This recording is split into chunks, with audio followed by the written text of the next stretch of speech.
Hi, this is Melinda Gates. I want to talk to you about something that affects every woman in the world: time poverty. Time poverty can be a tricky concept, so let's get to the bottom of it by tracing the history of a common kitchen appliance, the stove. In the millennia before stoves, cooking was hard, heavy, and dangerous work.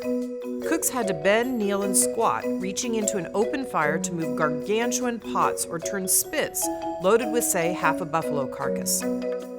Clothes and curtains were never safe from burning cinders floating around the house, intent on burning it to the ground. Worst of all, the whole process took hours and hours and hours out of every single day. Haul wood, make the fire, tend the fire, clean the fireplace. Almost constant effort, almost all of it done by women.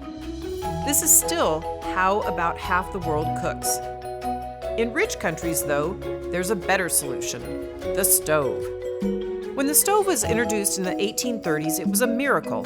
It used less fuel to create more heat that needed less tending. It made cooking less physically demanding.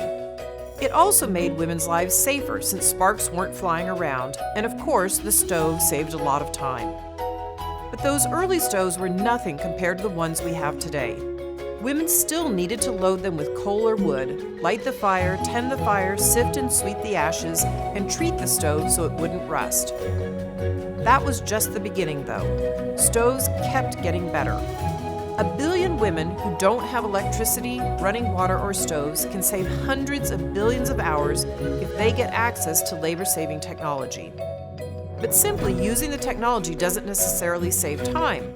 We also have to change the cultural norms that says women are expected to do all the unpaid work.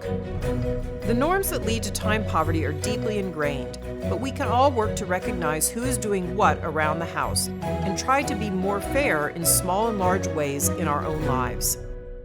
Please read our annual letter where I talk about time poverty, and Bill talks about the need for the kind of cheap, clean energy that powers the technologies that can help.